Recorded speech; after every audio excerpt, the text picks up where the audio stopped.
Um, Good evening, ladies and gentlemen.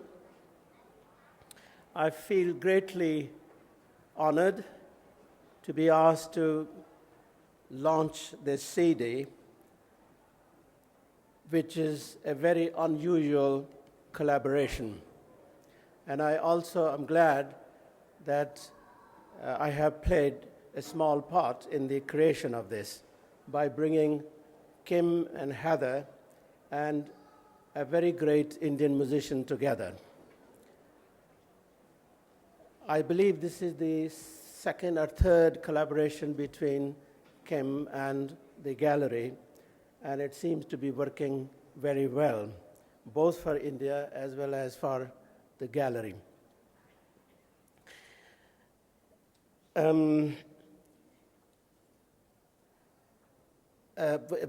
My cultural center in Melbourne started bringing classical musicians and dancers in 1980. Since then, we have brought out almost all the top-ranking musicians to Australia and now New Zealand as well. And if you have been attending our concerts in March every year at the Opera House, you would have heard some of them. Dr. Ramani stands preeminent among the galaxy of eminent musicians we have brought out. And he's a South Indian flute player, and we have two streams of music, North and South, equally great. And after Kim and Heather heard Dr. Ramani in 2001, they became his disciples. And they asked me if they could collaborate with him. And then I arranged for them to go to Madras or Chennai and spend some time with him. And last year, 2008, when I brought Dr. Ramani back to Australia the sixth time, I kept enough time for them to work together, the Blue Mountains, and which laid the foundation of the music that you're going to hear today, and which is part of the CD. Dr. Ramani's music, you will have part of it in the CD, is absolutely marvelous. In our tradition, vocal music is supreme. Instrumental music tries to attempt to approximate to vocal music. Dr. Ramani is the only musician in India whose instrumental music, flute playing, has nearly reached the nobility and simplicity of our classical singing. Therefore, he has a very great influence on whoever hears him. And you will find the same kind of spirit through Kim and Heather's music. They have a number of traditions on which they draw upon, and now it's India. And what they have done is something very unusual again. We have a tradition of painting in India called Ragini paintings. Paintings which represent the mood of a particular classical rag. What they have done is something in the reverse. They've taken these paintings which the gallery has brought from India, picked 12 themes, and composed music on those themes. So it's a very novel and very creative experiment they have made. And therefore, I'm very happy to commend this CD to you, and I'm sure you will find very fine music on this. And I would recommend that you come to the concert on the 29th of November here. Dr. Ramani is coming here, and he will be performing here along with a North Indian singer, young Manjari Kelkar, again a very beautiful singer. So I won't stay any longer between you and the musicians, and they will now give you some samples of the music on the CD. And to the right of Kim is Tunji Beier, very fine percussionist. There's hardly any percussion instrument he can't play and play well. And then next to Heather is Nawres, a new arrival to Australia, and he plays this very fine instrument. It's somewhat like our sarangi, and they contribute a lot to the music that you're going to hear. And with that, I wish to thank the gallery again for asking me to come and introduce the musicians and launch the CD. Thank you very much.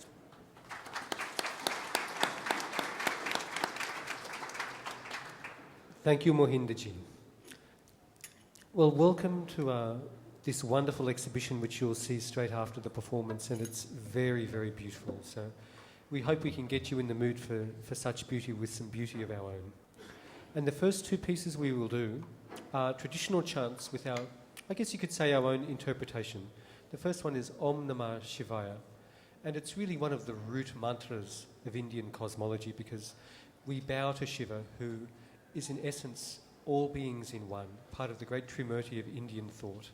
And so when we bow to Shiva, we also bow to our highest self. So please enjoy our first mantra, Om Namah Shivaya.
Thank you very much.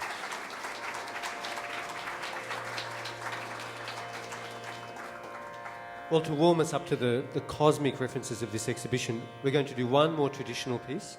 And this is a piece called Mangalam, and it's quite a wonderful piece because it basically makes so many spiritual methods of being and invocation come into being. So we're going to mention the name of different gods and different, I suppose you would say, different great ways of being and bring them all into the space. It's quite an old tune and we love it immensely. So hope you enjoy Mangalam.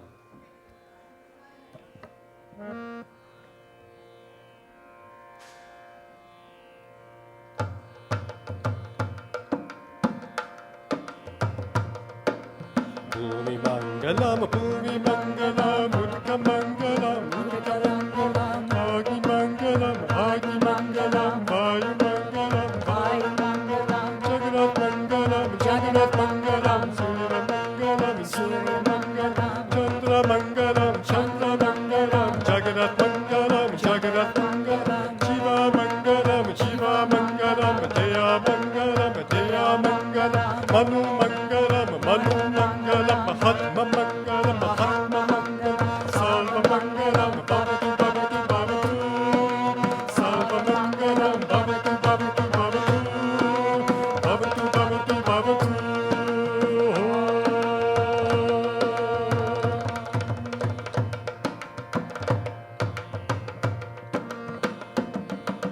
Bhumi Mangalam, Bhumi Mangalam, Utka Mangalam, Utka Mangalam, Agni Mangalam, Agni Mangalam, Vayu Mangalam, Vayu Mangalam, Jagannath Mangalam, Jagannath Mangalam, Surya Mangalam, Surya Mangalam, Chandra Mangalam, Chandra Mangalam, Jirat Mangalam, Jaya Mangalam, Manu Mangalam, Manu Mangalam, Mahatma Mangalam, Mahatma Mangalam, Salva Mangalam, Bhavatu Bhavatu Bhavatu, Salva Mangalam, Bhavatu Bhavatu Bhavatu, Bhavatu Bhavatu Bhavatu.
Mangalam, Bhumi Mangalam, Utka Mangalam, Utka Mangalam, Agi Mangalam, Agi Mangalam, Vayu Mangalam, Vayu Mangalam, Jagannath Mangalam, Jagannath Mangalam, Surya Mangalam, Surya Mangalam, Chandra Mangalam, Chandra Mangalam, Jagannath Mangalam, Jagannath Mangalam, Jiva Mangalam, Jiva Mangalam, Theya Mangalam, Theya Mangalam, Manu Mangalam, Manu Mangalam, Hatma Mangalam, Hatma Mangalam, Salva Mangalam, Bhavatu, Bhavatu, Bhavatu, Salva Mangalam, Bhavatu, Bhavatu, Bhavatu, Bhavatu, Bhavatu, Bhavatu.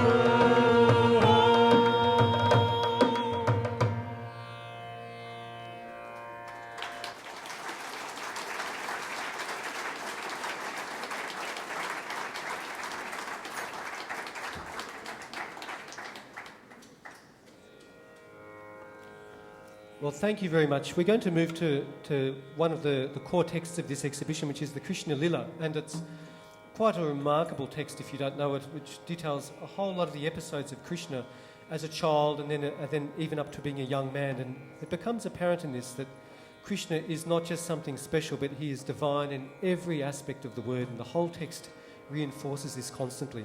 So we're going to do a part of this, which is for one of the paintings that really details Krishna sitting there with the gopis. And if you don't know the gopis, they're these women. It can seem terribly misogynist till you really understand it.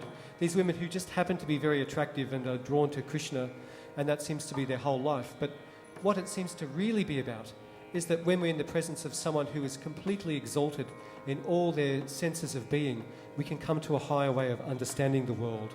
And that's really what it's about. So we hope you enjoy this piece, the Krishna Lila, from this exhibition.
Krishna, Krishna, Krishna, Radha, Radha, Radha.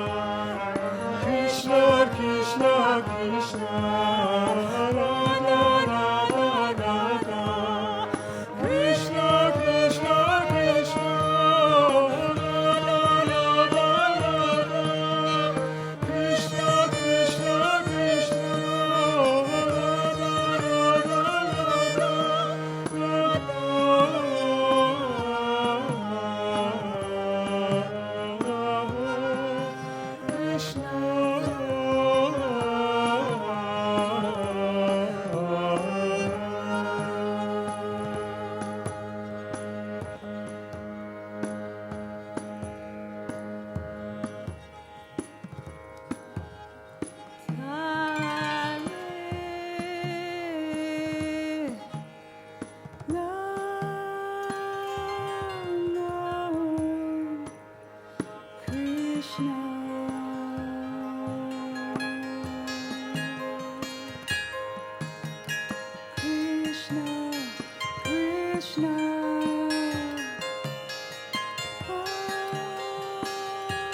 Radha. Krishna, Krishna, Krishna,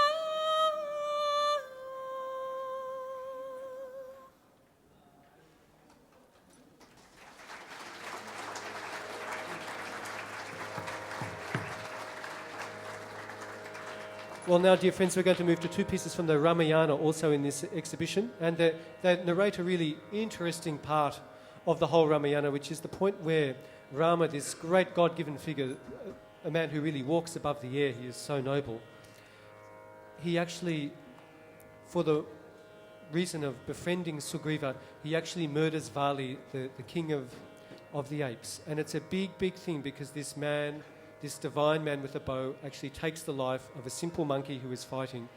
And he's questioned. how could you do this? You who are so great, take the life of me, this simple monkey.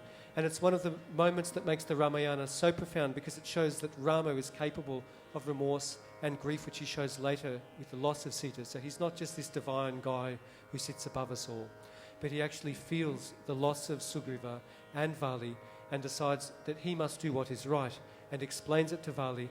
And Vali, as he is leaving his body, takes this message of great wisdom from Rama and leaves in absolute peace. So we're going to do two pieces that illustrate this. The first is a solo from Tunji, and the second is the actual text from the Kishkinda Kanda. Thank you.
Thank you.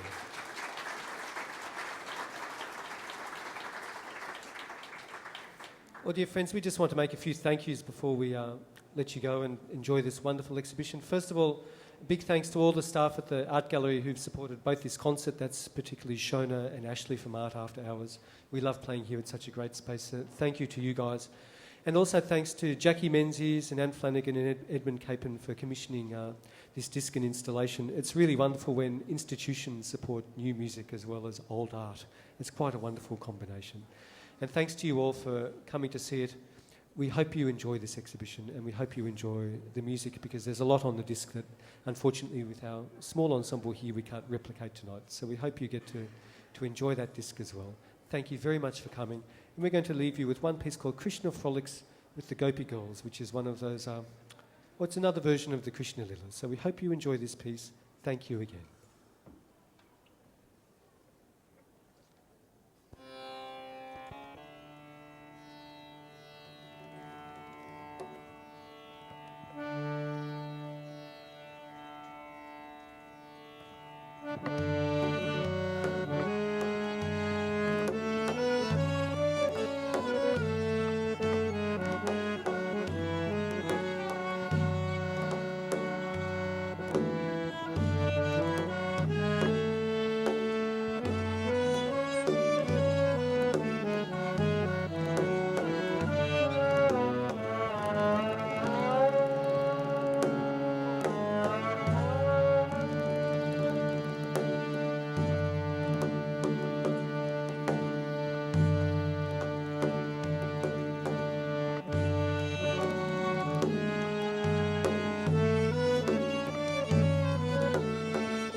Thank you very much. We hope you enjoy the music.